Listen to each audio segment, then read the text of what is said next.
أعوذ بالله من الشيطان الرجيم. بسم الله الرحمن الرحيم.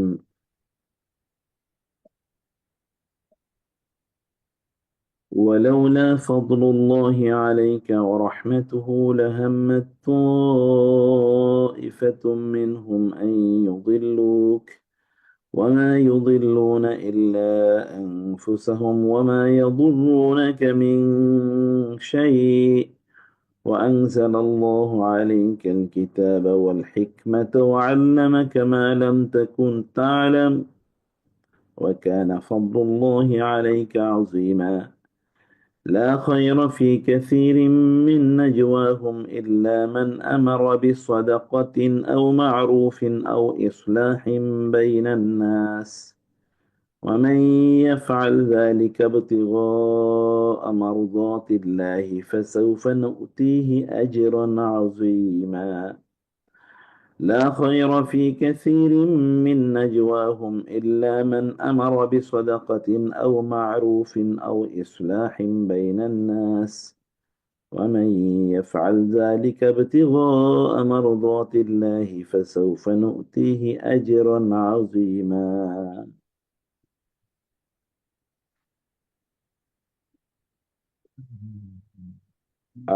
আজকের যে রুকুটি 113 থেকে 115 আয়াত। এই রুকুর বৈশিষ্ট্য হলো মুনাফিকদের যে আলোচনা গত রুকুর আয়াতগুলোতে এসেছে, অর্থাৎ মুনাফিকরা রাসূলুল্লাহ সাল্লাল্লাহু আলাইহি ওয়াসাল্লাম এর বিরুদ্ধে নিজের রাতে বিভিন্ন ধরনের চক্রান্ত, ষড়যন্ত্রমূলক যেই আলোচনায় থাকতো, সেটি নিয়ে আল্লাহ সুবহানাহু ওয়া তাআলা আলোচনা করেছেন।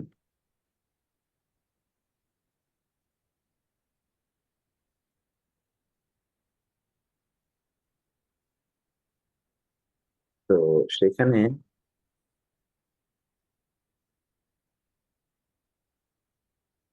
আজকের এই আলোচনায় আল্লাহ সুবহানাহু ওয়া তাআলা জানালেন রাসূলুল্লাহ সাল্লাল্লাহু আলাইহি ওয়াসাল্লাম জানার পরেও মুনাফিকদেরকে ক্ষমা করে দিয়েছেন। এক।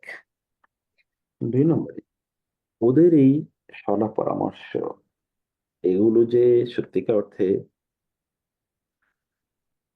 ওদের জন্যই ক্ষতিকর এবং ব্যাকফায়ার করবে, বুমেরাং হবে, সেটি আল্লাহ সুবহানাহু ওয়া তাআলা জানিয়েছেন।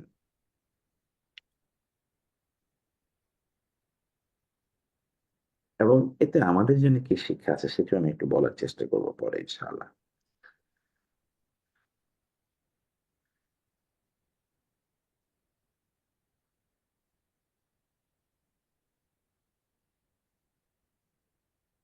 আমরা রুকু নাম্বার কত যা ওস্তাদ এটা? এটা রুকু হচ্ছে ১৭তম রুকু, যে ১৭ এবং আল্লাহ সুবহানাহু ওয়া তাআলা তার রাসূলকে যে এদের এই জাতীয় চক্রান্ত এবং ষড়যন্ত্র থেকে যে রাসূল ইসলামকে রক্ষা করেন এবং করবেন, সেটি আলোচনা দিয়েই রুকুটি শুরু হয়েছে।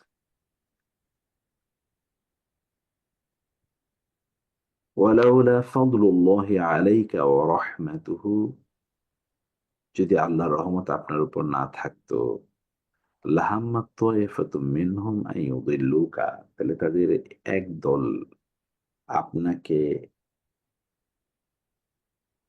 পথভ্রষ্টপ্রায় করেই ফেলেছিল।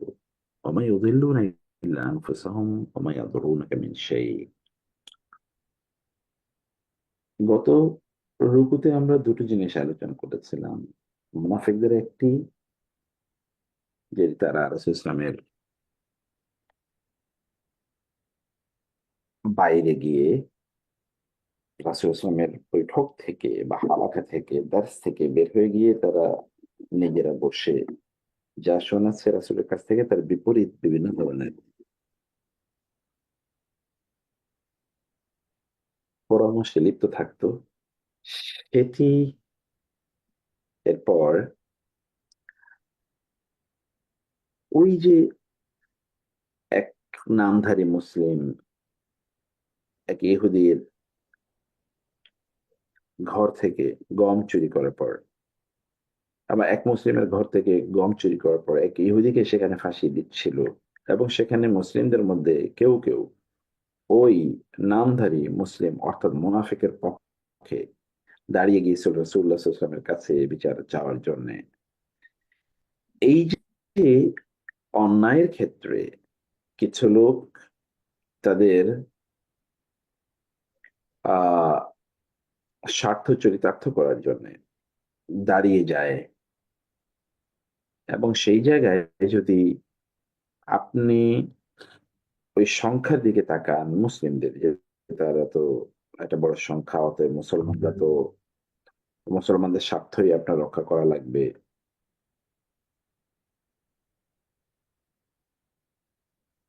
এই যে এই জাতীয় মানসিকতা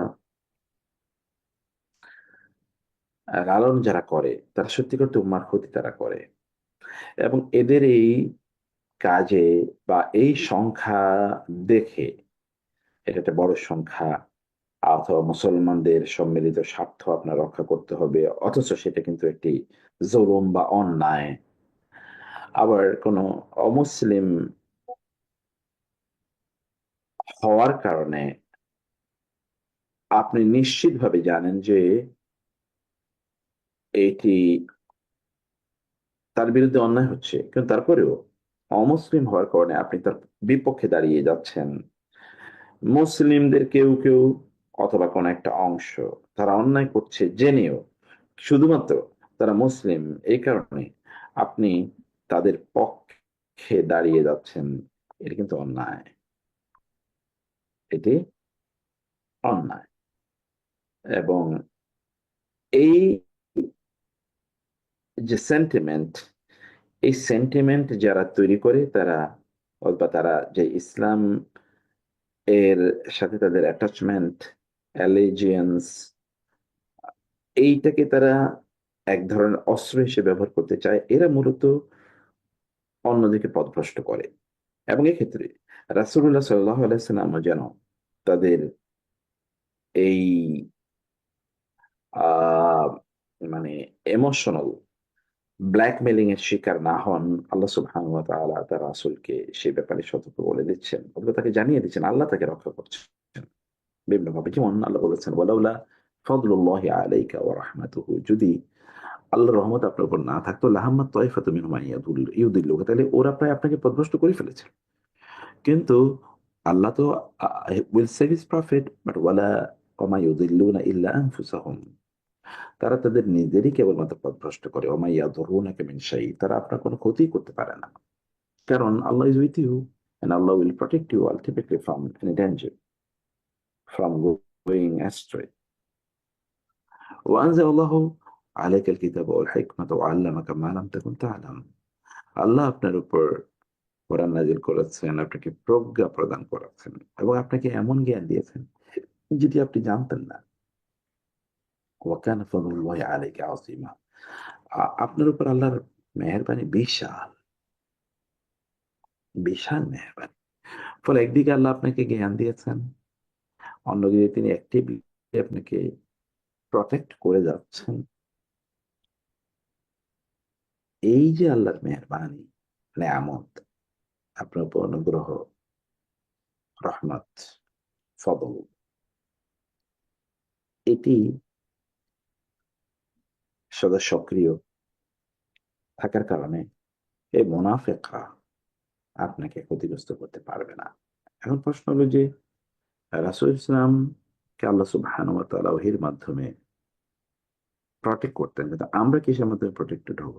হ্যাঁ, ওহীর মাধ্যমে। এই যে ওহী, অ্যাজ ইফ ধরেন এটা এখন আপনার উপর নাজিল হয়েছে, এবং এখানে এক্সটেন্ডেড মিনিং যদি আমরা যাই, তাইলে আপনি যেই আপনার পারিবারিক অঙ্গনে, এমনকি আপনার কর্মক্ষেত্রে, বৃহত্তর সমাজে এই ঘটনা ঘটতে পারে। কি? তা হলো বৃহত্তর সমাজ যদি মানে সোশ্যাল ল্যান্ডস্কেপে যদি বলি, তাহলে আপনার দলীয় কোনো স্বার্থের জন্যে আপনি জানেন যে দলের এই অবস্থানটি অন্যায়, কিন্তু তারপরেও আপনি ওই দলের অবস্থানে যখন চলে যান, তখন আপনি মূলত পথভ্রষ্ট হয়ে যাচ্ছেন। আপনি জানেন যে এটি অন্যায়, কিন্তু দলের প্রধানের কথা বলেছে। এটা আমি কেবল রাজনৈতিক দলের কথা বলছি না, এটা ধর্মীয় দল গোষ্ঠীর বিষয় এরকম হতে পারে। যেমন মাযহাবী, আপনি বলছেন যে হানাফি মাযহাবের কথা বলেছে, অতএব চোখ বন্ধ করে আপনি হানাফি মাযহাব বলছে, ওকে, এটা ভুল বলছে বা শুদ্ধ বলছে দেখার কিছু না, বলছে তো বলছে, এইটাই মানলাম। যেমন আমাদের মসজিদ বা মাদ্রাসায় যারা ওলামায়ে কেরাম, তারা কিন্তু ঠিক এইরকম এক ধরনের মানসিকতা লালন করেন। এটার সবসময় যে তারা দিনের ভালোবাসায় কাজটা করেন, নট নেসেসারিলি। তাদের মধ্যে এক ধরনের পলিটিক্যাল অ্যালেজিয়েন্স এর মধ্যে যেমন মাদকতা আছে, এর মধ্যে এক ধরনের মাদকতা আছে, ইনটক্সিকেশন আছে। এই ইনটক্সিকেশন এদেরকে কোরআন এবং হাদিসের বিরুদ্ধেও কখনো অবস্থান নিতে দেখা যায়। কোরআনে আছে, হাদিসে আছে, কিন্তু আমার মাযহাবে নাই, অতএব আমি এটা মানবো না। বৃহত্তর অর্থে রাজনৈতিক ক্ষেত্রে তো এটা কমন, কারণ রাজনীতিবিদদের মধ্যে নেফাকি থাকে বেশি। রাজনীতিবিদদের মধ্যে নেফাকি থাকে বেশি। রাজনীতিবিদরা তারা আহ তাদের স্বার্থ উদ্ধারের জন্য বা তাদের পলিটিক্যাল অথবা তাদের পার্টিগত আহ স্বার্থের জন্য তারা অনেক ধরনের মিথ্যার আশ্রয় নিয়ে থাকে, এবং এটাকে তারা কোনো অন্যায় মনে করে না। যেমন ডোনাল্ড ট্রাম্প, তার বলতে গেলে সকল পদক্ষেপই ভুল, কিন্তু সেই পদক্ষেপগুলো ট্রাম্পের সদস্যরা অথবা বৃহত্তর আমেরিকান জনগোষ্ঠী সেটা কিন্তু ডিনাই করে না। নাইলে তার মতো একটা পাগলা গারদের লোক কিভাবে সবচেয়ে বেশি ভোট পায়? এটা তো হওয়ার কথা না এমন একটা সভ্য সমাজে। তার মানে সেখানে হোয়াইট সুপ্রিমেসির কথা সে বলে, সে তো নিশ্চয়ই মানুষকে বিভ্রান্ত করে রেখেছে। আবার মানুষও তার ওই যে পলিটিক্যাল গেইন ইত্যাদির উপর ভিত্তি করে মানুষ ইয়ে হচ্ছে, সে সেটা সাপোর্ট করছে। এবং ফলস্তিনের এই যে সর্বশেষ যেই ধ্বংসযজ্ঞ, এটা তো ওর নির্দেশই হয়েছে। তার বাইরে আপনার যেই মানে যদি আপনার কর্মক্ষেত্রের কথা বলি, সেখানে আপনার পক্ষের কিছু লোক আছে যারা আপনাকে পছন্দ করে বা আপনি তাদেরকে পছন্দ করেন, অথবা একসাথে আড্ডা দেন, একসাথে গল্প করেন। ওদের কোনো গোষ্ঠীগত অথবা এদের মধ্যকার কোন একজন কোন ব্যক্তি যদি অন্যায় করে, তাহলে আপনি তার পক্ষে দাঁড়িয়ে যান। সে অন্যায় করেছে আপনি জানেন, অথবা কেউ আপনাকে পছন্দ করে না বা আপনি তাকে পছন্দ করেন না, ওই ব্যক্তির কোনো ভালো হলেও অথবা তার প্রতি অন্যায় হয়েছে তারপরে আপনি তার সাপোর্টে যান না, অথবা সে কোনো ভালো কাজ করেছে তারপর আপনি অ্যাপ্রিসিয়েট করেন না, এটা কিন্তু এক ধরনের পথভ্রষ্টতা। আর আমাদের ফ্যামিলি এনভায়রনমেন্ট এরকম, কখনো কখনো স্বামী স্ত্রীর বিষয়ে আপনি তার সাথে যেহেতু বাকবিতণ্ডা করেছেন, এই কারণে আপনি তার ভালোগুলো অ্যাপ্রিসিয়েট করছেন না। অথবা আপনার সন্তানদের মধ্যে কাউকে আপনি একটু বেশি পছন্দ করেন, অতএব ও ভুল করলো আপনি সেখানে কিছু বলছেন না, আর অন্যরা ভুল না করলো আপনি তাকে হয়তো বা শাসাচ্ছেন। এই যে রাসূলুল্লাহ সাল্লাল্লাহু আলাইহি ওয়াসাল্লামকে আল্লাহ তাআলা বললেন যে আল্লাহর স্পেশাল অনুগ্রহ না থাকলে ওরা আপনাকে পথভ্রষ্ট করে ফেলতো। সো এক লোককে আপনি যখন সাপোর্ট করেন, পক্ষান্তরে ওরা আপনাকে পথভ্রষ্ট করে, কিন্তু আসলে আপনি নিজেই পথভ্রষ্ট হচ্ছেন, যেটি আল্লাহ তাআলা বলেছেন, ওয়া মা ইউদিল্লুনা ইল্লা আনফুসাহুম। তারা, যারা এইভাবে ইমোশনাল ব্ল্যাকমেইল করতে চায়, ওরা নিজেরাও পথভ্রষ্ট, এবং আপনি তাদেরকে সাপোর্ট করতে গেলে আপনি নিজেও কিন্তু পথভ্রষ্ট হয়ে যাচ্ছেন। কারণ আল্লাহ তাআলা বলেছেন আইয়ুদিল্লুকা, তারা আপনাকে পথভ্রষ্ট করতে চায়। এবং ওরা ওমা ইউদিল্লু ইল্লা আনফুসাহুম, ওরা নিজেরাও পথভ্রষ্ট হয়ে যায়। কিন্তু যেহেতু আল্লাহ তাআলা তার রাসূলকে কি করেছেন? রক্ষা করে চলেন। আল্লাহ তাআলা তার রাসূলকে রক্ষা করেন। অতএব সেটা তার স্পেশালিটি। কারণ ওয়া কানা ফাদলুল্লাহি আলাইকা আযীমা। রাসূল সাল্লাল্লাহু আলাইহি ওয়াসাল্লামের উপর আল্লাহ তাআলার স্পেশাল একটা মেহেরবানি ছিল। এটা এটা হলো সেকেন্ড টু নান। কিন্তু وأنزل علي আমাদের জন্য কি وأنزل عليكم الكتاب عليك الكتاب بالحق وأنزل عليك الكتاب وأنزل الله عليك الكتاب والحكمة وعلمك ما لم تعلم। এটা হচ্ছে আমাদের জন্য। আমাদের সামনে কিতাব আছে, আমাদের সামনে হেকমা আছে, এবং আমাদের সামনে নলেজ আছে। অতএব এগুলোর উপর ভিত্তি করে আমাদেরকে সিদ্ধান্ত নিতে হবে। সেটা it may go in favor or in disfavor of our friends and associates। সেটি এই জায়গাটাতে আমাদের কোনোভাবে আহ অন্যায়ের প্রতি ঝুঁকে যাওয়ার কোনো সুযোগ নাই, বা মিথ্যার প্রতি ঝুঁকে যাওয়ার কোনো সুযোগ নাই। সেখানে ইমোশনালি আমি ড্রাইভেন হওয়ার কোনো সুযোগ নাই। লা খায়রা ফি কাসিরিন মিন নাজওয়াহুম ইল্লা মান আমারা বিসাদাকাতিন আও মা'রুফিন আও ইসলাহিম বাইনান নাস। এখন পরের আয়াতে যে ইস্যুটি এসছে, যে লা খায়রা ফি কাসিরিন মিন নাজওয়াহুম, তাদের প্রচুর পরিমাণ গোপন সলা পরামর্শে তারা থাকে, কিন্তু এগুলো কোনোটাই তার জন্য কল্যাণকর না। তবে কেউ যদি ইল্লামান আমারা সাদাকাতিন, কেউ যদি সাদাকার ব্যাপারে নির্দেশ দেয়, আও মারুফিন, অথবা কল্যাণের ব্যাপারে, আও ইসলাহিম বেনান নাস, অথবা মানুষের মাঝে সংশোধনের ব্যাপারে, মানুষের মাঝে মীমাংসা করে দেওয়ার ব্যাপারে তারা বিভিন্ন পরামর্শে বসে, তাইলে সেটা তাদের জন্য কল্যাণকর। ওমা ইয়াফআল যালিকা ইবতিগা মারদাতিল্লাহ ফাসাউফা নুতিহি আজরান আযীমা। কেউ যদি এই কাজটি আল্লাহর সন্তুষ্টির জন্য করে থাকে, তাহলে আল্লাহ তাআলা শীঘ্রই তাকে মহা পুরস্কার প্রদান করবেন। ইস্যুটা কি? আমরা বিভিন্ন সময়ে বিভিন্ন আলোচনায় বসে যাই, সেটা দিনের বেলা হোক, রাতের বেলা হোক, সেটা আড্ডাবাজিতে হোক, over the cups of tea আর ওভার কফি কাপস। আপনি যখন আলোচনায় বসেন, তখন আমাদের what is the issue and the content of our discussion, আমরা কি নিয়ে আলোচনা করি, সে আলোচনাগুলো কি থাকে? In most of the cases এটা political issue, national, in some case এটা ইন্টারন্যাশনাল। হ্যাঁ, তাকে আলোচনা করা যাবে না? যাবে। কিন্তু এর বাইরে আর কি কি ব্যাপারে আমরা বসে যাই? আপনি যখন অ্যাগেন অফিস এনভায়রনমেন্টে আপনার যখন ২ জন এক জায়গায় যান, তখন কিন্তু অন্য কলিগের ব্যাপারে আপনি বিভিন্ন ধরনের কথাবার্তা বলতে থাকেন। অমুকে ওই করছে, তমুকে ওই করছে, অমুকে একটু দেরি করে আসে, তমুকে একটু আগে আসে, অমুকে ঠিকমতো কাজ করে না, অমুকে আইসাই সোশ্যাল মিডিয়া টিপায়, অমুকে আইসাই চায়ের অর্ডার দেয়, অমুকে সেলারি কম, অমুকের বেশি, অমুকের এই হয়েছে, তমুকের এই হয়েছে। এই আলোচনা কি চলে না আমাদের? চলে।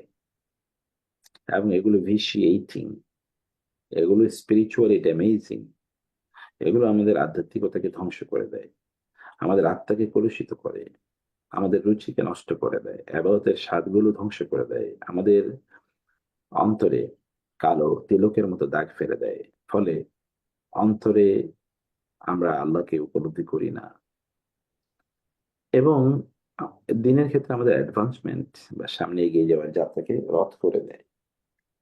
মানুষের সাথে সম্পর্ক ভালো থাকে না, ফলে আল্লাহর সাথে আমাদের সম্পর্ক খারাপ হয়ে যায়, এবং আল্লাহর ব্যাপারে সুধারণা আমরা পোষণ করতে পারি না। ধীরে ধীরে শয়তান আমাদেরকে চারদিক থেকে এর কারণে আষ্টে পৃষ্ঠে বেঁধে ফেলে। এই কারণগুলো কিন্তু এগুলো ঘটতে থাকে, মানে রেজাল্টেন্টলি সাইমালটেনিয়াসলি, মানে রেজাল্টেন্টলি এগুলো গ্র্যাজুয়ালি আমাদেরকে ইম্প্যাক্ট করে। তো আমরা সকল ক্ষেত্রে যখন এগুলো আমাদের আলোচ্য বিষয়ে পরিণত হয়, বরং আমাদের সেলফ পিউরিফিকেশন অথবা আমাদের স্পিরিচুয়াল এলিভেশন এর বাইরে এই কাজগুলো আমাদের জন্য প্রচন্ড ক্ষতিকর। তো আমরা যখন বসি কোথাও, তখন আমাদের কি আলোচ্য বিষয় কি হওয়া উচিত? আল্লাহ সুবহানাহু ওয়া তাআলা ৩টি ইস্যু এখানে উল্লেখ করেছেন, এবং ৩টা কিন্তু হোল রিলিজিয়নকে রিপ্রেজেন্ট করে। আর যে ইল্লা মান আমারা বিসসাদাকাতিন, আপনি সেখানে সাদাকা দুটো অর্থ আছে। একটা হচ্ছে সত্য, আপনি সেখানে আলোচনা করেন সত্যের ব্যাপারে। ভাই সত্য কাজ আমরা যেন করি, সত্য কথা যেন বলি, সত্য করে যেন আমরা চলি, নিজেদেরকে সেলফ অ্যাডভাইস, নিজকে অ্যাডভাইস করা, অথবা আপনার বন্ধুকে আপনি অ্যাডভাইস করলেন তার সামনে, একাকিত্ব আলোচনা আছে, আপনি তাকে অ্যাডভাইস করলেন যে তুমি এরকম এরকম চইলো, বা আপনার নিজকে আপনি বলেন আমাদের এরকম এরকম চলা উচিত। এটা সাদাকা, মানে সত্যের উপর প্রতিষ্ঠিত থাকা, অথবা সাদাকা মানে দান। আমাদের আলোচ্য বিষয়ে মোস্ট অফ এখানে সাদাকা কেবলমাত্র সাদাকা না, এটা কিন্তু একটা, মানে যদি আমরা বলি তাহলে যে হ্যাডোনিজম এর বিপরীতে চলা, আমাদের ওয়ার্ল্ডলিনেস এর বিপরীতে বিপরীতে চলা, আনওয়ার্ল্ডলিনেস, এটি এখানে কাজ করা। যখন আমরা কোনো আলোচনায় বসি, আমরা কিন্তু মুনাফিকদের থেকে বের হয়ে এসেছি, কারণ মুনাফিকরা যখন আলোচনা বসে, আমরা আগে বলেছি, রাসূলের এখান থেকে বের হয়ে গিয়ে তারা রাসূল ইসলামের বিরুদ্ধে, ইসলাম বিরোধী বিভিন্ন ধরনের আলোচনায় তারা লিপ্ত থাকতো। কিন্তু আল্লাহ তাআলা বললেন যে না, ওদের জন্য কল্যাণকর না, বরং এগুলো তাদের জন্য ব্যাক ফায়ার করবে, এটা তাদের জন্য ব্যাক ফায়ার করবে। তো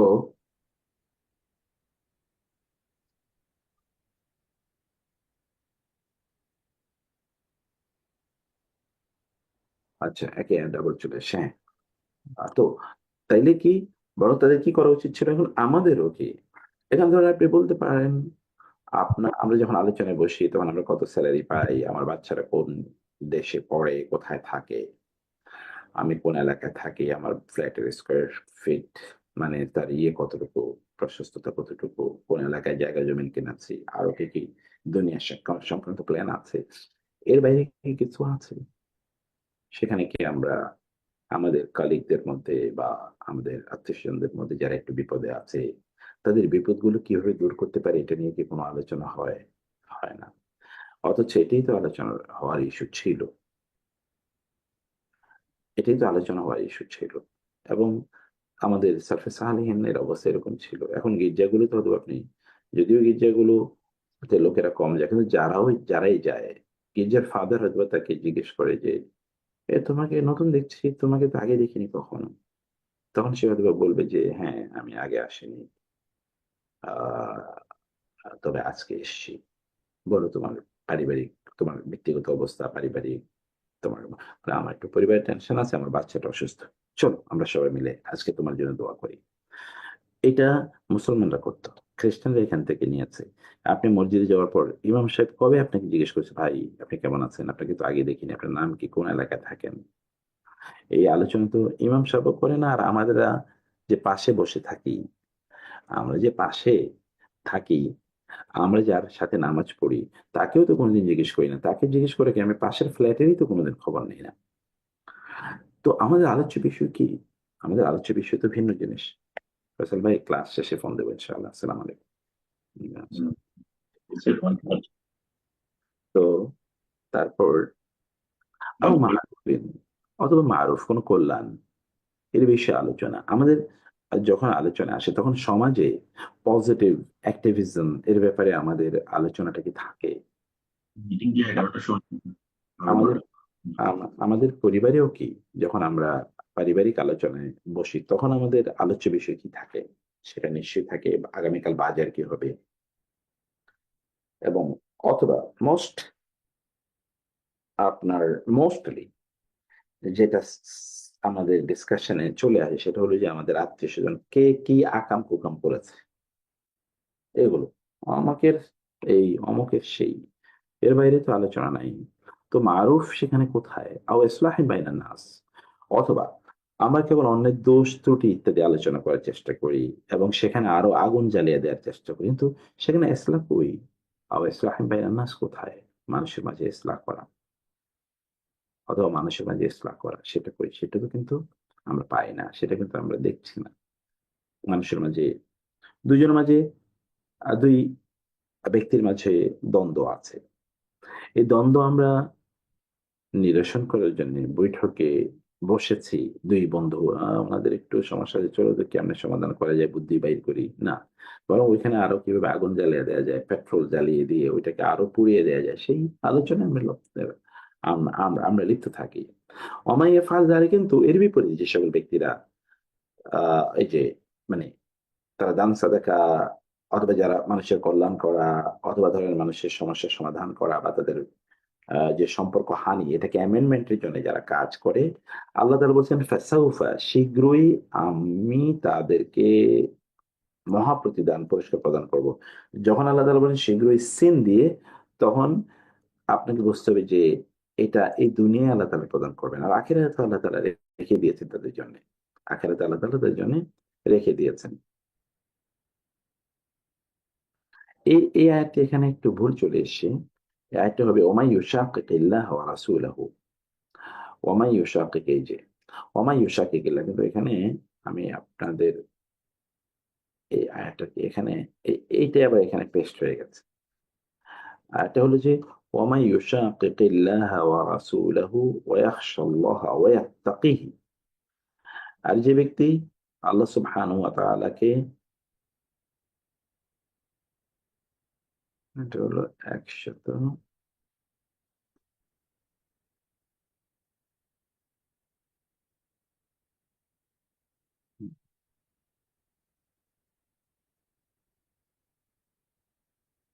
এটা হলো যে এই 115তম আয়াত।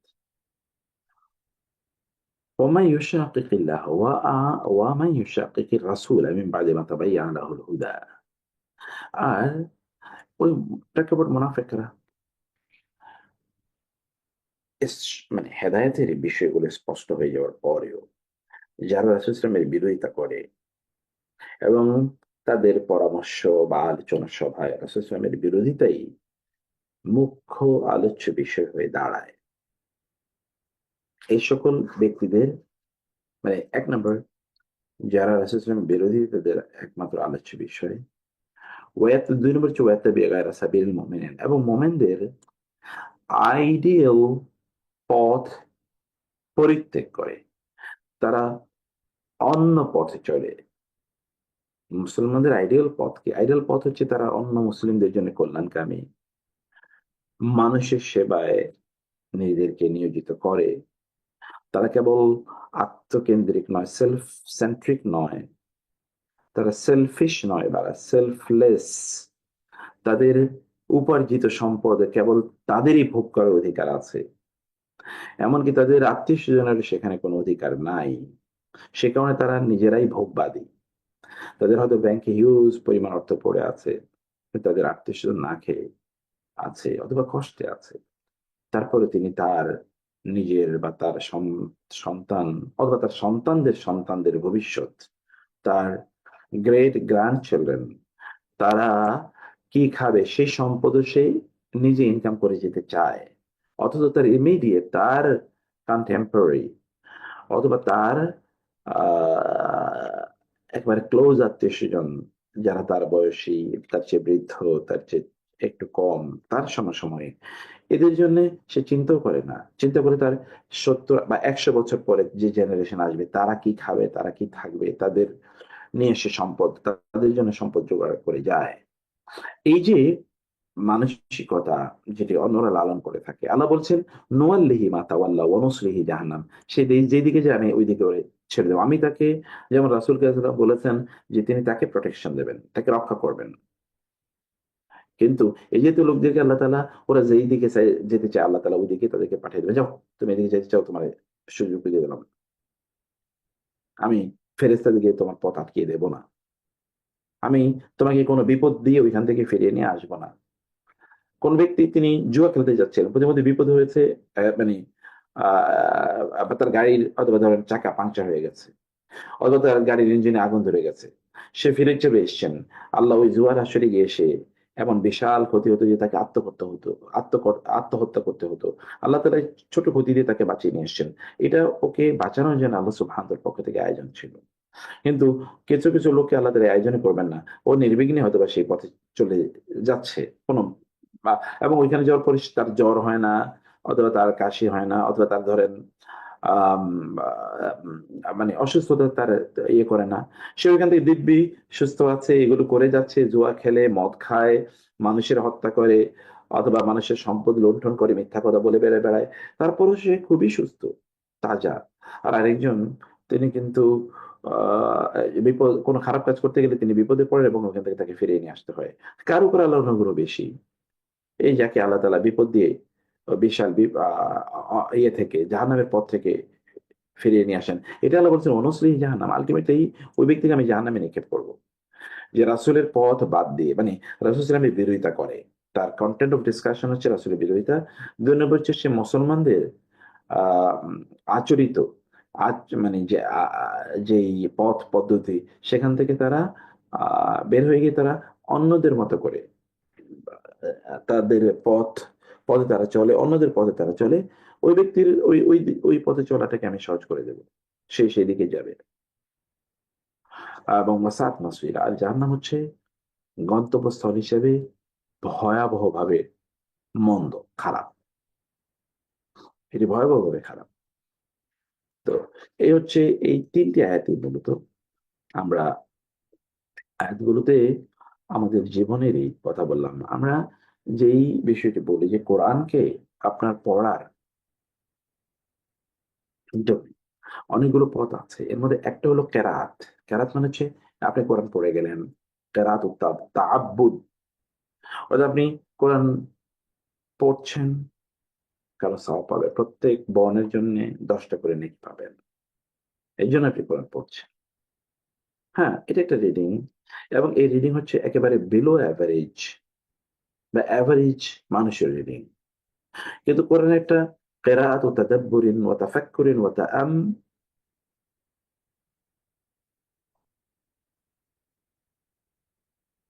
তাআম্মুকিন, এবং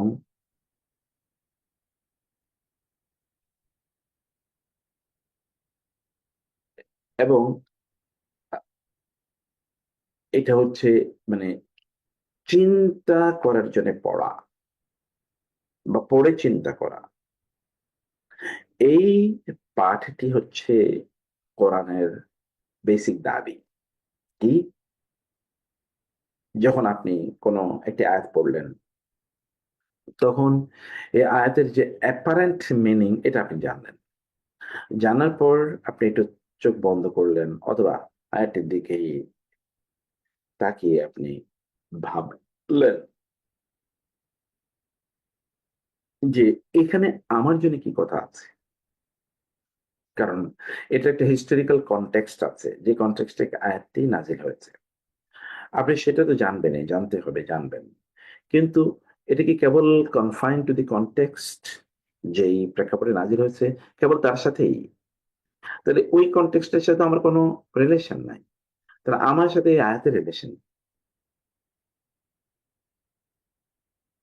এটা তো কেবল ঐতিহাসিক ওই ঘটনার সাথে সীমাবদ্ধ না।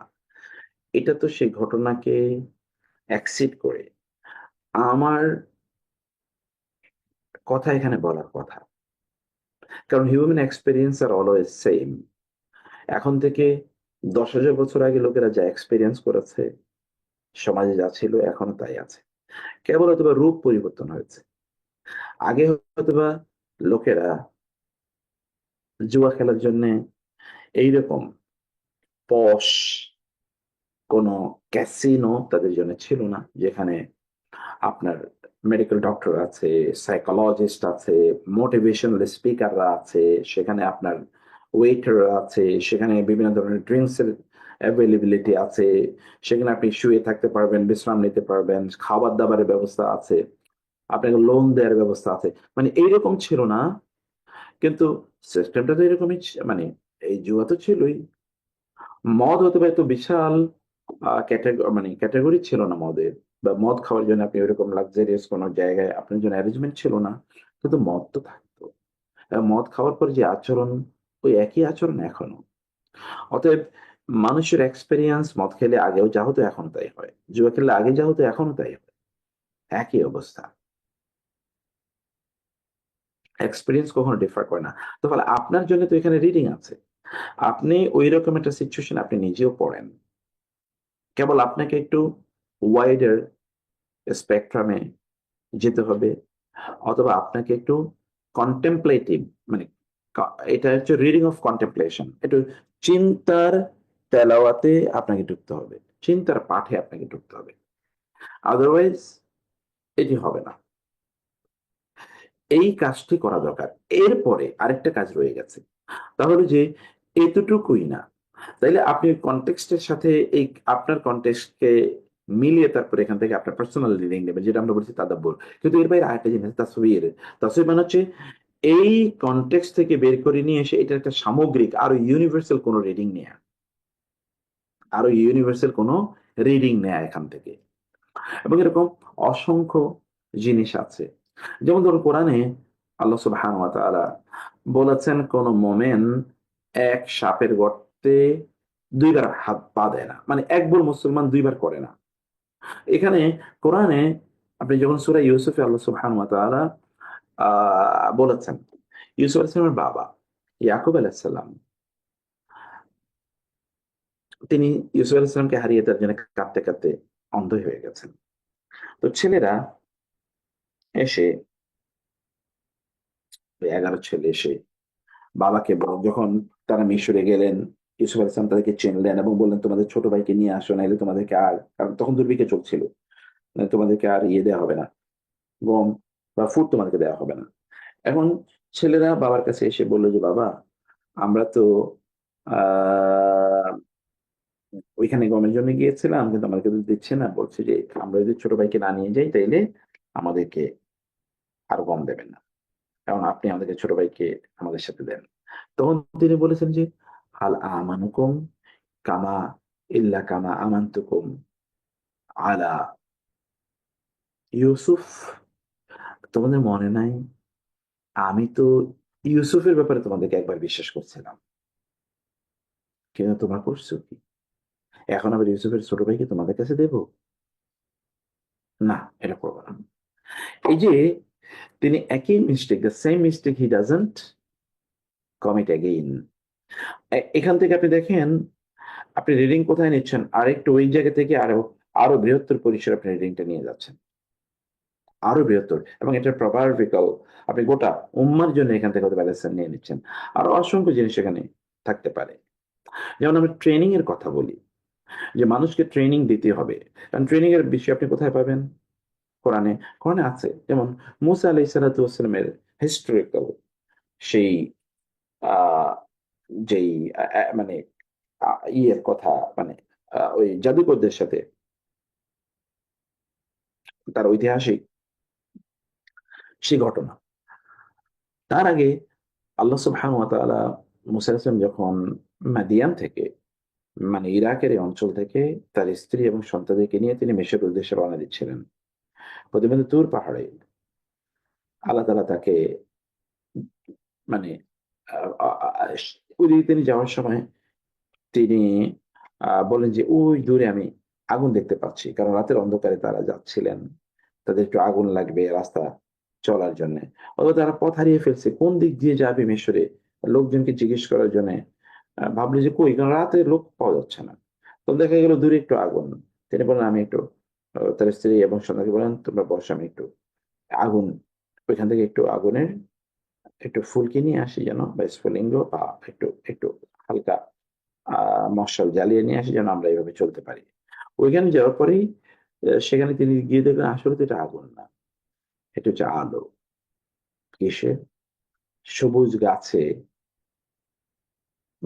মানে মরিচা বাতি, মানে আলো, কোনো আলোকসজ্জা যদি আপনি করেন তাহলে যেমন এরকম আলোকসজ্জার মতো থেকে আরো হাজার গুণ বেশি ওই গাছ থেকে মানে আলো এরকম ঠিকরে বের হচ্ছে। এবং সেখানে যাওয়ার পর আল্লাহ সুবহানাহু ওয়া তাআলা তার সাথে কথা বললেন। ফাকাল্লামা আল্লাহু মূসা তাকলিমা, আল্লাহ মূসা আলাইহিস সালামের সাথে কথা বললেন। এবং সেখানে আল্লাহ সুবহানাহু ওয়া তাআলা মূসা আলাইহিস সালামকে ওই যে দুইটা মুজিজা দিলেন। একটা হচ্ছে যে আল্লাহ বলছেন যে তোমার হাতে কি এটা? মূসা বলে লাঠি। আল্লাহ কি জানেন নাকি? হ্যাঁ। বলে তোমার লাঠিটা মানে ছুঁড়ে ফেলো। ফেলার পরে এটা বিশাল অজগর সাপ হয়ে গেছে। এটা দেখে মূসা আলাইহিস সালাম দিয়েছেন দৌড়, ভয় পেয়েছেন। আল্লাহ তাআলা বললেন মূসা এটা তুমি ধরো, এটা তোমার জন্য মুজিজা দিলাম আমি, এটা তুমি ধরো, দেখবে এটা কি হয়ে যাবে, এটা আগের মতো লাঠি হয়ে যাবে। তিনি ভয়ে ভয়ে কিন্তু গিয়ে ওইটা ধরলেন, ধরার পরে লাঠি হয়ে গেল। এটা হলো প্রশিক্ষণ। আল্লাহ সুবহানাহু ওয়া তাআলা যদি মুসা আলাইহিস সালাম বলতেন যে ঠিক আছে তোমার আমি এই লাঠি তুমি ছুঁড়ে মারলে এটা সাপ হয়ে যাবে, এটা তিনি তাকে বলে দিয়েছেন, কিন্তু তাকে আগে প্রশিক্ষণ দেন নাই। ফেরাউনের কাছে যাওয়ার পর ফেরাউনের জাদুকরকে ডাকলো, এবং ওইখানে তিনি যদি ওই সাপ, অথবা ফেরাউনের কাছে তিনি গেলেন, যাওয়ার পরে ফেরাউন তাকে বলেন যে তুমি নবী, তার প্রমাণ কি? তিনি তার লাঠিটা ওইখানে ছুঁড়ে ফেলার পর এটা বিশাল সাপে পরিণত হয়ে গেলে তিনি যদি ওইখান থেকে দৌড়ে পালাইতেন তাহলে অবস্থাটা কি দাঁড়াইতো? ওনার মজা, এটাকে আর তখন মজা হতো, তখন তো এটা হাসির জিনিসে পরিণত হতো। আল্লাহ তাআলা প্রশিক্ষণ দিতে, তাহলে দেখেন আপনি একটা হিস্টোরিক্যাল রিডিং থেকে আপনি আরো গভীর জায়গায় আপনি চলে যাচ্ছেন। এই জায়গাকে আপনাকে নিজে নির্ণয় করতে হবে, এবং এটা, এই দক্ষতা আপনার তৈরি হবে যখন আপনি কোরআনকে রিড করবেন, রিডিং অফ তাফাক্কুর, তাদাব্বুর, তাআম্মুক, গভীর ইয়ে, এবং স্লোলি। যেমন আপনি পড়ছেন ওয়ালাউলা ফাদলুল্লাহি আলাইকা ওয়া রাহমাতুহু লাহাম্মাত তাইফাতুম মিনহুম আন ইউদিল্লুক, পড়ছেন, ভাবছেন। আপনি এরকম পড়েন কি পড়লেন আপনি? আপনি তো কি পড়ছেন আপনি নিজেও বুঝেননি। এই পড়া দিয়ে আপনি কেমনে বাঁচবেন? এই জন্য তো কোরআন আল্লাহ তাআলা নাযিল করেন নাই, তাই না? তো আহ, এই এরপরে আপনি দেখেন ওয়ামা ইউদিল্লুনা ইল্লা আনফুসাহুম। ও, তো আমরা এখন শাব্দিক বিশ্লেষণে একটু যাই ইনশাআল্লাহ। ওয়া আর লাউলা, লাউ যদি লা না, ফদলুল্লাহ আল্লাহর অনুগ্রহ, আলাইকা আলা এবং আপনার উপর না থাকতো, ওয়া এবং রহমাতুহু তার রহমত যদি না থাকতো, তাহলে কি, লা হাম্মাত, তাহলে অবশ্যই সিদ্ধান্ত নিয়েই ফেলেছিল, সংকল্প নিয়েই ফেলেছিল তায়েফাতুন একটি দল, মিনহুম তাদের মধ্যকার, ওই যে মুসলমানদের মধ্যে একটি দল, যারা মুসলিম হওয়ার কারণে অন্য নামধারী মুসলিম যে মূলত মুনাফিক তার পক্ষে দাঁড়িয়ে গিয়েছিল। তাহলে এই মুসলিমরা ইমোশনালি যারা অন্য ইয়েকে সাপোর্ট করছে, আল্লাহ বলছেন এই একদল মুসলমান তারা সিদ্ধান্ত নিয়েছিল আইয়ুদিল্লুকা, আনজি ইউদিল্লু, পথভ্রষ্ট করবে কা আপনাকে। আপনার পথভ্রষ্ট করা মানে কি? তার মানে হচ্ছে তিনি ভুল বিচার দেবেন। দেখেন আল্লাহ তাআলা একটা ভুল বিচারকে পথভ্রষ্টের সাথে তুলনা করেছেন। আমি সেদিনও বলেছিলাম আপনাদেরকে যে যারা, যেমন জুডিশিয়াল সিস্টেমে যারা চাকরি করে, তারা কিন্তু একটা ভয়াবহ বিপদে আছে। যদি না তারা সেখানে লিগাল, মানে শরিয়া ম্যান্ডেটেড, শরিয়া গাইডেড প্র্যাকটিস না করে, বিচারকরা তারা পলিটিক্যাল কনসিডারেশনে কোন জাজমেন্ট প্রদান করলে, সে তো ভয়াবহ হবে কেয়ামতের দিন এর মুখোমুখি বা অন্যদের চেয়ে। এটা কত গুণ বেশি হবে, এটা এটা বলার মানে বোঝানোর কোনো ভাষা নাই, কত বেশি হবে। কারণ কখন কোন কোন একটা রাষ্ট্র ব্যবস্থা ওলট পালট হয়ে যায় কোন একটা জুডিশিয়াল জাজমেন্টের কারণে। আবার যারা ধরেন ল প্র্যাকটিস করে, জানেন যে তিনি যে প্লেইন্টিফের পক্ষে তিনি দাঁড়িয়েছেন, বা তার যেই আম, মক্কেলের পক্ষে তিনি দাঁড়িয়েছেন, এই মক্কেল নিশ্চিতভাবে অপরাধী, কিন্তু তারপরে তিনি তার পক্ষে দাঁড়াচ্ছেন কারণ এখানে তার ইনকাম আছে, এখানে তার ইনকাম আছে। আপনি কিন্তু এই যে ব্যক্তিরা কিন্তু পথভ্রষ্ট হয়ে যাচ্ছে, অন্যরা তাদেরকে পথভ্রষ্ট করছে এবং তারাও পথভ্রষ্ট হয়ে যাচ্ছে। কিন্তু এদিকে ওমা ইউদিল্লুনা ইল্লা আনফুসাহুম, ওয়া আর মা না ইউদিল্লুনা, তারা পথভ্রষ্ট করে, ইল্লা ছাড়া ব্যতীত আনফুসাহুম তাদের নিজেদেরকে তারা পথভ্রষ্ট করে। মানে যারা এই কাজগুলো করে তারা নিজেরাই পথভ্রষ্ট, আর যারা তাদেরকে এই কাজে সাহায্য করছে তারাও পথভ্রষ্ট। আল্লাহ তাআলা রাসূলকে বলেছেন ওয়ামা ইয়াদুররুনাকা মিন শাই, ওয়া আর মা না ইয়াদুররু, তারা ক্ষতি করবে, কা আপনার, দররা ইয়াদুররু, মিন কোন শাইইন কিছু, তারা আপনার কোনো ক্ষতি সাধন করতে পারবে না, তো তারা তাদের নিজেদের ক্ষতি করছে। কারণ আল্লাহ তাআলা তার রাসূলকে রক্ষা করবে, যেটা আগে বলেছেন। ওয়া আর আনজালা, নাযিল করেছেন আল্লাহ, আল্লাহ আলাইকা, আলা এবং কা আপনার উপর, আল কিতাব কিতাব নাযিল করেছেন, ওয়াল হিকমা এবং হিকমা প্রজ্ঞা। আল্লাহ তাআলা আপনার উপর কিতাব এবং হিকমা নাযিল করেছেন। ওয়া আল্লামাকা, ওয়া আর আল্লামাকা, তিনি আপনাকে শিখিয়েছেন মা যা লাম তাকুন তা'লাম, আপনি জানতেন না। আল্লাহ আপনাকে তা শিখিয়েছেন। রাসূল সাল্লাল্লাহু আলাইহি ওয়াসাল্লামকে আল্লাহ তাআলা বলছেন ওয়া কানা ফাদলুল্লাহি আলাইকা আযীমা, ওয়া আর কানা হয় রয়েছে ফাদলুল্লাহ আল্লাহ আলাইকা আলা এবং কা আপনার উপর আযীমা মহান, মানে আপনার উপর আল্লাহ তাআলার অনুগ্রহ মহান। কিন্তু আল্লাহ তাআলা তার রাসূলকে রক্ষা করবেন, বাট এটা আমাদেরকে করবেন নট নেসেসারিলি। আচ্ছা, লা খায়রা, লা মানে নেই, খায়রা কোন কল্যাণ, ফি মধ্যে কাসিরিন অধিকাংশ, মিন হতে, নাজওয়া হোম, আমরা সেদিন বলছেন নাজওয়া মানে হচ্ছে গোপন সলা পরামর্শ, এবং এখান থেকে নাজওয়া থেকে সে মুনাজাত, এই যে নাজওয়া মুনাজাত, এবার একটা মিম যোগ করে নাজওয়ার সাথে এটা মুনাজাত হয়ে যায়। মুনাজাত আমরা কি করি? গোপনে আল্লাহর সাথে কথা বলি, গোপন কথাবার্তা। তো ইত্যাদির অধিকাংশ এই যে গোপন, নির্জন, নিবৃত, একাকী ডিসকাশন বা সরা পরামর্শ, এর মধ্যে কোন কল্যাণ নাই। ইল্লা তবে, মান যে আমারা নির্দেশ দেয়, আমারা বি সাদাকাতেন, তবে যে মানুষকে সাদাকায় নির্দেশ দেয় কোন একটা আলোচনায়, অথবা নিজেরা বসে সে আলোচনা, তারা সাদাকা নিয়ে আলোচনা করে। সাদাকা মানে আমরা বলেছি কিন্তু এটা একটা রিপ্রেজেন্টেটিভটা, মানে সে আখেরাতি জীবন সম্পর্কে আলোচনা করে। আও বিমা আও মারুফিন, অথবা কল্যাণের ব্যাপারে আলোচনা করে, সমাজের কল্যাণ, মানুষের কল্যাণ, নিজের স্পিরিচুয়াল কল্যাণ, অথবা ইসলাহিন, অথবা সংশোধন, মীমাংসা, বাইনান নাস, মানুষের মাঝে কিভাবে মীমাংসা করা যায়, ফয়সালা করা যায়, মানুষের আভ্যন্তরীণ দ্বন্দ্বগুলো কিভাবে দূর করা যায়, পারস্পরিক প্রতিহিংসা, জিঘাংসা, বিদ্বেষ, শত্রুতা কিভাবে দূর করা যায়, এগুলো এসে আলোচনা করে। ওয়া আর মান যে সে ইয়াফআল করে, জালিকা ওয়া, তার মানে আপনারা যদি কখনো গোপনে আলোচনায় বসেন, তাহলে এগুলো আমাদের আলোচনার কন্টেন্ট হতেই হবে। আর কেউ যদি এই সকল কাজগুলো করে, শেষে যে তিনটা বলা হয়েছে, সদাকা, আমর, সদাকা, মারুফ এবং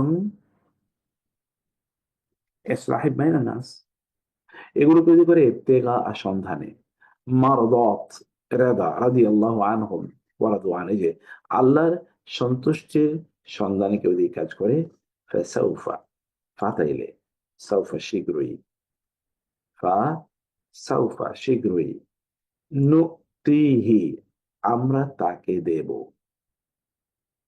আমরা তাকে দেব, আজরান প্রতিদান, আজিমা মহান, আমরা তাকে মহান প্রতিদান প্রদান করব।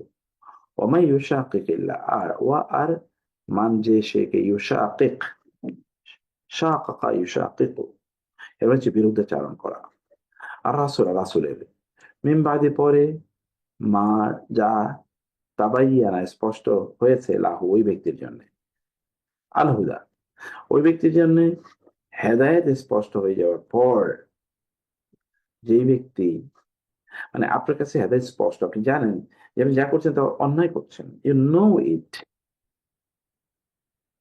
অথবা আপনি জানেন যে কোরআনে এই বিষয়ে স্পষ্ট মানদণ্ড দেয়া আছে, তারপরেও আপনি তার বিপরীত কাজ করছেন বা কথা বলছেন। ওয়ায়াত্তাবে, এবং সে অনুসরণ করে, গায়রা ছাড়া, সাবিল পথ, আল মুমিন, মুমিনদের পথ ভিন্ন অন্য কোন পথ সে অনুসরণ করে। আল্লাহ বলছেন এই সকল ব্যক্তির জন্য, নুয়াল্লিহি, আমরা তাকে ফেরাবো, নুয়াল্লি এবং হি, মা যেদিকে তাওয়াল্লা সে ফিরে যেতে চায়, এ ব্যক্তি ওই দিকে পাঠাবো। তুমি যেহেতু আল্লাহ রাসূলের পথ চলো নাই, তুমি যেহেতু শরিয়া মোতাবেক চলো নাই, তুমি যেদিকে যেতে চাও সেদিকে যাবো। এবং এই কারণে যে সমাজগুলো বা যে ব্যক্তি, যে পরিবার, যে প্রতিষ্ঠান শরিয়ার বিরুদ্ধে চলতে চায়, আল্লাহ তাআলা তাদেরকে জোর করে শরিয়ার পথে নিয়ে আসেন না। যে রাষ্ট্র বা সমাজ এবং পশ্চিমা সভ্যতা, তারা নিজেরা ধ্বংসের পথে যাচ্ছে।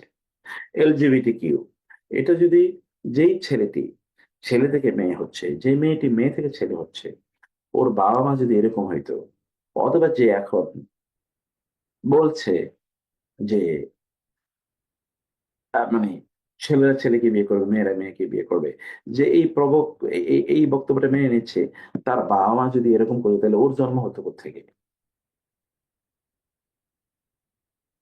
তাহলে মানব সভ্যতা আসতো কোত্থেকে? এই আলটিমেটলি ওরা জাহান্নামের পথে যাচ্ছে অথবা ধ্বংসের পথে যাচ্ছে, দুনিয়াতে আখেরাতে তো আছে। কিন্তু তারপরেও দেখেন, তারা কিন্তু অবলীলায় কাজ করে যাচ্ছে। তাদের পার্লামেন্টে এটা পাস হচ্ছে, তাদের বড় বড় রাজনীতিবিদরা এগুলো করছে, এবং এই জন্য তারা billions of dollars they are investing. বাংলাদেশে বিগত রেজিমে প্রায় $1 বিলিয়ন খরচ করেছে এখানে এলজিবিটি কিউ প্রতিষ্ঠা করার জন্য।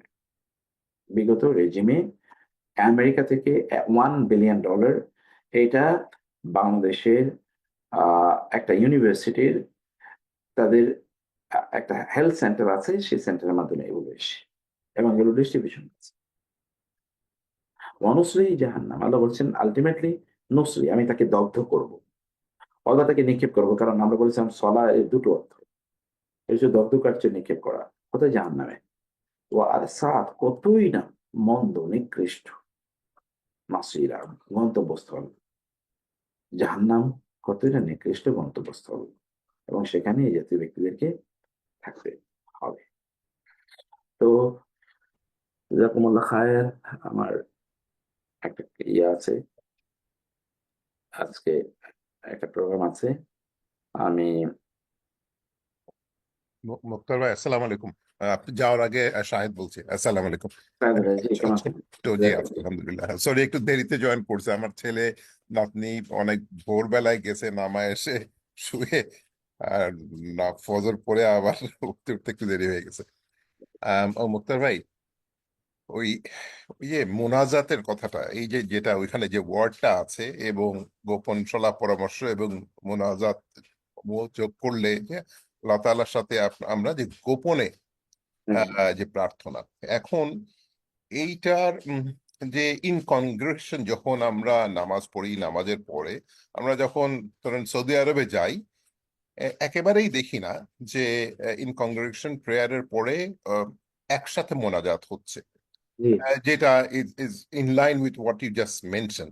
কিন্তু এক্স্যাক্টলি। আমাদের দেশে এই দিকে মানে এটা চিন্তাই করা যায় না যে একটা নামাজের পরে একসাথে, বিশেষ করে জুম্মা ঈদের নামাজের পরে একসাথে মোনাজাত হবে না, এটা আমরা চিন্তাই করতে পারি না।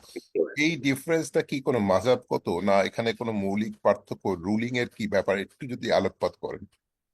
এখানে একটা প্রবলেম আছে ভাই, এটা মাঝাবগত ইস্যু না, এটা হচ্ছে লোকাল একটা কনটেক্সট এখানে দাঁড়াইছে কি, এখানকার মুসলমানরা, আমাদের এই অঞ্চলের মুসলমানদের একটা হিস্টোরিক্যাল অতীত আছে। তাহলে এখানে হিন্দুদের সাথে বৌদ্ধদের সাথে আমাদের বসবাস হাজার বছরের।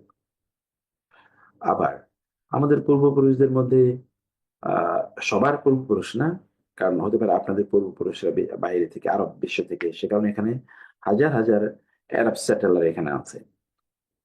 আহ যেমন ইকতার উদ্দিন বখতিয়ার খলজির সাথেই তো 10,000 এসছে, যারা নন বেঙ্গলি, এবং তারা বাংলাদেশে এসে ইয়ে করে, শাহজালাল ইয়েমেনের সাথে এসছে, এরকম শাহপরানদের সাথে এসছে, যারা বিজনেস করতে এসছেন এখানে, তাদের সাথে এসছে। তারা এখানে তো মুসলমান যেখানে গেছে, ওইটাকেই তারা তাদের দেশ হিসেবে গ্রহণ করেছে, ওইটাকে তাদের শোষণের হাতিয়ার, ওইখান থেকে ব্যবসা বাণিজ্য করে টাকা পয়সা ইউরোপিয়ানদের মতো করে লুট করে নিয়ে যাবে, এটা মুসলমানরা কখনোই করে না। যেখানে গেছে সেখানে তারা তাদের দেশ বানিয়ে নিয়েছে, ওইখানকার লোকাল মানে লোকজনের সাথে তারা মিশে গেছে, বিয়ে শাদী করেছে। তো আমি যেটা বলছিলাম যে একটা একটা বিশাল অংশের পূর্বপুরুষেরা যেহেতু হিন্দু বা বৌদ্ধ তারা ছিল, এবং সেখান থেকে তাদের রিভার্সন হয়েছে, অথবা হিন্দু বৌদ্ধদের সাথে আমরা দীর্ঘদিন মিলেমিশে একসাথে আমরা ছিলাম, অথবা ব্রিটিশরা যখন আসছিল মুসলমানদের এডুকেশন সিস্টেমটাকে ধ্বংস করে দিল, এবং মুসলমানরা তখন টেক্সট মানে কোরআন এবং হাদিস থেকে তাদের দিন নলেজ তারা অর্জন করার সোর্স গুলো সব বন্ধ হয়ে গেল। মসজিদ বন্ধ হয়ে গেল, মানে মাদ্রাসা বন্ধ হয়ে গেল, মসজিদের ফান্ডিং বন্ধ হয়ে গেল। ফলে কি হয়েছে, মাদ্রাসা বন্ধ হয়ে যাওয়ার কারণে আলেম তৈরি হচ্ছিল না, কারণ মাদ্রাসাগুলো চালাতে হলো ফেরান্থ্রপিস্ট, রিচ যারা, তারা, যেমন যারা জমিদার, অথবা যারা বড় মিলিটারি সার্ভিসে থাকতো, মানে তৎকালীন সুলতান বা রাজাদের অধীনে মিলিটারি সার্ভিসে থাকতো, অথবা ধরেন রাজারাই বা সুলতানরাই, তারা এত টাকা পয়সা করবে কি? এখন যেমন আপনার টাকা পয়সা খরচের অনেক রাস্তা আছে, তখন তো এত রাস্তা ছিল না। তাইলে ধনী শ্রেণী তারা করতো কি? তখন তো ব্যাংকও ছিল না যে ব্যাংকে টাকা জমা করে রাখবে। তাহলে তারা মূলত মসজিদ, মাদ্রাসা, মক্তব ইত্যাদি তারা তৈরি করতো, প্যাট্রোনাইজ করতো। এগুলোতে তখন মুসলিম শিশুরা এখানে গিয়ে পড়াশোনা করতো। মানে তাদের জামা কাপড়, খাবার, বইপত্র এগুলো সব এই বণিক বা ধনিক শ্রেণী এগুলো সাপোর্ট দিত। ফলে 100 ভাগই মুসলমান সমাজে সেগুলো লোকেরা উচ্চ শিক্ষিত ছিল, সব 100 ভাগই উচ্চ শিক্ষিত ছিল। কিন্তু ব্রিটিশরা বা ইংল্যান্ড, ইউরোপিয়ানরা এসে যখন কলোনি বানায়, তখন এগুলো বন্ধ হয়ে যাওয়ার পর মুসলমানদের শিক্ষা বন্ধ হয়ে যায়। ফলে মুসলমানরা কি হয়েছে, তারা ওই হিন্দুদের কালচার গুলি তারা গ্রহণ করা শুরু করছে। এখন যদি আপনি আমাদের পূর্বপুরুষের অনেকের নামের সাথে আপনি যদি দেখেন, দলিল দেখেন জমি, তাহলে দেখবেন যে শ্রী আওরাদ হোসেন, মানে মুসলমান নাম কিন্তু তার আগে একটা শ্রী আছে। এগুলো মনে করেছে। এবং আমি শুনেছি পুরো আমাদের অনেক বড়দের কাছ থেকে শুনেছি, তারা বলেছে যে আমরা তো হিন্দুদের মন্দিরে গিয়ে হরি হরি রাম রাম বলে আমরা করতাম, চিৎকার করতাম। এই পরিস্থিতি থেকে মুসলমানকে বাঁচানোর জন্য তখন এখানকার আলেমরা যতটুকু তারা জানতো, তারা মুসলমানরা যেন আল্লাহকে না ভুলে যায়। ফলে তারা আল্লাহর কাছে মানুষকে নিয়ে আসার জন্য কিছু জিনিস তারা নিজেরা তৈরি করে। এর মধ্যে একটা হলো এই যে ফজরের মানে নামাজের পরে মোনাজাত, আর একটা হলো যে মিলাদ কেয়াম, এবং এই যে পীর তন্ত্র, এগুলো তখন তৈরি করা হলো যে এর মাধ্যমে মুসলমানদেরকে কি একটু অ্যাটাচ করা। এই যেমন ধরেন এই যে ওয়াজ মাহফিলের যে কালচার, এটা তো আপনি পৃথিবীর অন্য কোনো দেশে পাবেন না, বাংলাদেশ আর এই ইন্ডিয়াতে কিছু পাবেন। অন্য জায়গায় এরকম কোনো ইস্যু নাই। সেখানে তবে সেমিনার, সিম্পোজিয়াম বা হালাকা মসজিদগুলোতে, বাংলাদেশের মসজিদে আপনি কোনো হালাকার সিস্টেমই দেখবেন না। হালাকা মানে কি? ওইখানে রিলিজিয়াস ডিসকাশন হবে, বড় কোনো একজন শেখ আসবেন, প্রতি সপ্তাহে তিনি বা প্রতিদিনই নামাজের ফজরের পরে হতে পারে, যেমন আপনি মসজিদে নবীতে বাইতুল্লাহতে দেখেন যে ফজরের নামাজের পর অথবা মাগরিবের বা আসরের নামাজের পর ওখানে হাজার হাজার লোক বসে যায়। তখন কেউ একজন বই ধরে ধরে হয়তো বা কোরআন তাফসীর করছে, হাদিস পড়ছে, রাসূলের জীবনী পড়ছে, অথবা কোনো আকীদার বই নিয়ে আলোচনা করছে। সেখানে লোকেরা মানে ফর্মাল একাডেমিক এডুকেশন সিস্টেম আছে। এখানে এই সিস্টেম গুলো যেহেতু লোকেরা যেহেতু ওইভাবে আগে ছিল, যেহেতু এইরকম দক্ষ আলেম তৈরি হয় নাই, ফলে মানুষকে দিনের প্রতি নিয়ে আসার জন্য এটা করতে। আপনি যখন আরব বিশ্বে গেলে আপনি যদি কোনো ড্রাইভার, এখন অথবা আপনি একটু কম দেখবেন, কিন্তু আমি এখন থেকে 15 বছর আগের কথা বলছি, এখনো আমি দেখি প্রচুর পরিমাণ গাড়িতে উঠেছে, ড্রাইভারের হাতে একটা তসবিহ, ও সারাটা রাস্তা জুড়ে কেবল কোরআন তেলাওয়াত করছে, অথবা সে সুবহানাল্লাহ, আলহামদুলিল্লাহ, আল্লাহু আকবার বলছে। এখন আপনি মসজিদে, বাইতুল্লাহতে, মসজিদে নববীতে গেলে দেখবেন হাজার হাজার না লক্ষ লক্ষ কোরআন আছে, আর কিচ্ছু নাই। আমাদের মসজিদগুলোতে তো অনেক ধরনের বই থাকে, কোরআনই কম পাওয়া যায় বরং হাবি জাবি বই দিয়ে ভর্তি, আপনি ওই বই পড়বেন সেই বই পড়বেন। কিন্তু আরব দেশে গিয়ে আপনি দেখেন কোরআন ছাড়া কিচ্ছু নেই। এবং আরবের লোকেরা বাঙালিদের মতো মসজিদে বসে ঘুমায়ও না, অথবা মসজিদে বসে ওরা কি করে না, গল্প করে না, মোবাইলে টেপায় না। মোস্ট অফ দেম দেখবেন কোরআন পড়তেছে বসে বসে। এখানকার যেহেতু কালচারটা ডেভেলপ করে নাই, সে কারণে এই জাতীয় মোনাজাত বা ইত্যাদি সিস্টেম এখানে ডেভেলপ করছে লোকেরা। কিন্তু আমরা বলেছি এখন যেহেতু ওই অবস্থাটা নাই, ফলে এটা তখন যারা করেছেন তারা কাজটা অন্যায় করেছেন, বা কাজটা তারা মানে অন্যায় মানে সরি, তারা মানে শরিয়া অনুমোদন দেয় না এরকম একটা কাজ তারা করেছেন। কিন্তু তাদের উদ্দেশ্য ভালো ছিল যে মানুষকে কোনোভাবে অন্তত দিনের প্রতি একটু এঙ্গেজ করে রাখা। কারণ হিন্দুদের ধরেন 12 মাসে 13টা পূজা। এখন এই যে এত উৎসব, মানুষ তো সাধারণত উৎসব মুখর, মানুষ উৎসবের দিকে যেতে চায়। তখন এখানকার তখনকার যে যারাই সামান্য কিছু ইসলাম সম্পর্কে জানতো, এরাই তখন কি করলো, ওই যে ঈদে মিলাদুন নবী আবিষ্কার করলো, যে অন্তত লোকেরা কি করুক, তারা আহ অন্তত কিছু উৎসব করুক, প্রতি ঘরে হয়তো মিলাদ কেয়ামের আয়োজন করতে বছরে একবার। এটা এক ধরনের উৎসব, যে আমরা উৎসবে গিয়ে জয়েন করেন, ওদের উৎসবে যেন আপনাদেরকে না যেতে হয়। এগুলো ওই সময়ের জন্য ছিল, কিন্তু এগুলো সবই ছিল বেদাত। এখন এখান থেকে আমাকে বের হতে হবে। আপনার আল্লাহর সাথে আপনি কথোপকথন করবেন, যেটা মোনাজাত বললাম, সে নামাজের পরে আপনার কথা আপনি বলবেন।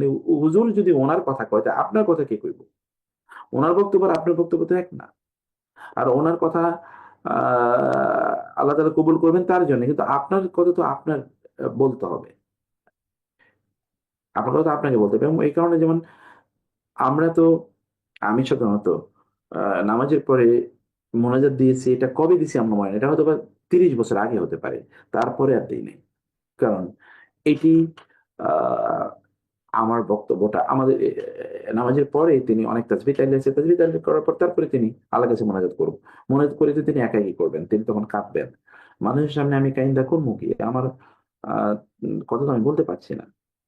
আর আমাদের ইমাম সাহেবরা যেটা একটা অন্যায় করেন, তাহলে যে নামাজ পড়ান 5 মিনিট, মোনাজাত দেন হচ্ছে 15 মিনিট, একটা পুরোটা কাজ একটা অন্যায় কাজ করছেন। এবং এমন ভাবে মোনাজাত দেন যে কেউ যে সুন্নত পড়বে, অথবা যারা যারা মাসবুক নামাজ হয়তো বা 1 রাকাত ঈশা পাইছে আর 1 রাকাত পায় না, ওই ব্যক্তি ওই নামাজের সূরাও ঠিক মতো পড়তে পারে না, এত বিশাল লম্বা চিৎকার করে মোনাজাতের কারণে। এগুলো সবই থেকে আমাদের এখন বের হওয়া দরকার। মুক্তার ভাই আর জাজাকাল্লাহ খায়ের, থ্যাংক ইউ। আসসালামু আলাইকুম। হুজুর, আমি একটু কথা বলবো। আমি একটু জি আজকে না হয় আপনি উত্তর না দিলেন, পরের দিন দিলেন আর কি, যেহেতু আজকে রিলেটেড ছিল প্রথম, আর এই এখন তার একটু বলবো। জি, বলেন প্লিজ।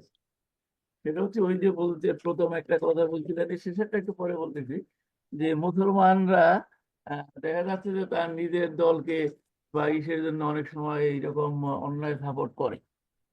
এই গতকালকে আমাদের এক বড় ভাই, আসলে সে নাস্তিক, সে ঘোষিত নাস্তিক, সে একটা পোস্ট দিছে, দেখলাম পোস্টটা এইটার সাথে মিলে যায়। সে লিখছে যে এই মুসলমানরা আহ তাদের নিজেদের ব্যাপারে তারা কোনো সময় প্রতিবাদ করে না, তাদের কোনো দুঃখ নাই।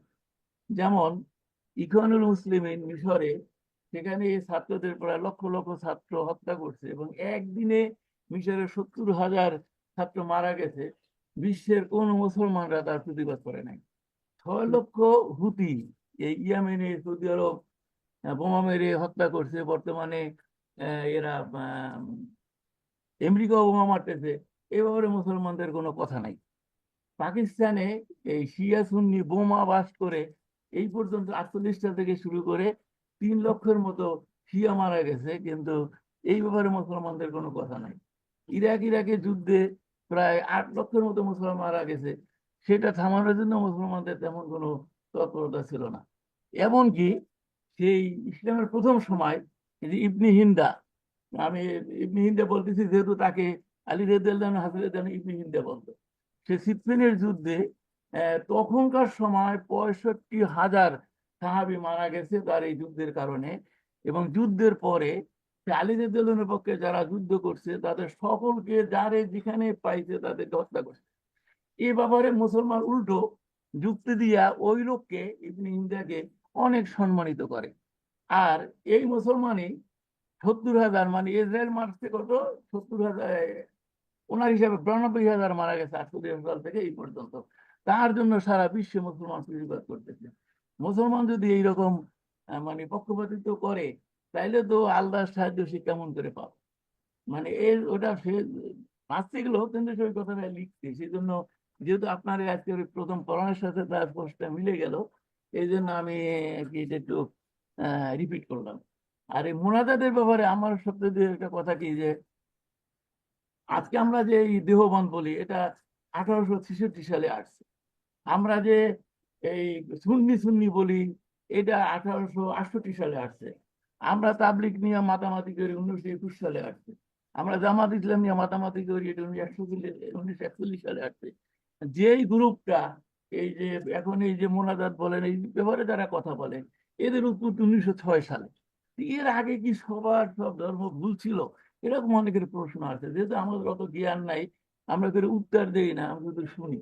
তো যেহেতু আপনি এই ব্যাপারে বিজ্ঞ বা লেখাপড়া করেন, সামনে কখনো ক্লাসে একটু এই ব্যাপারগুলো একটু আলাপ করে আমাদের শুনাইলে আমরা খুশি হব। জি হুজুর। ঠিক আছে, ইনশাআল্লাহ ইনশাআল্লাহ ইনশাআল্লাহ, জাযাকাল্লাহ খায়ের, জাযাকাল্লাহ খায়ের।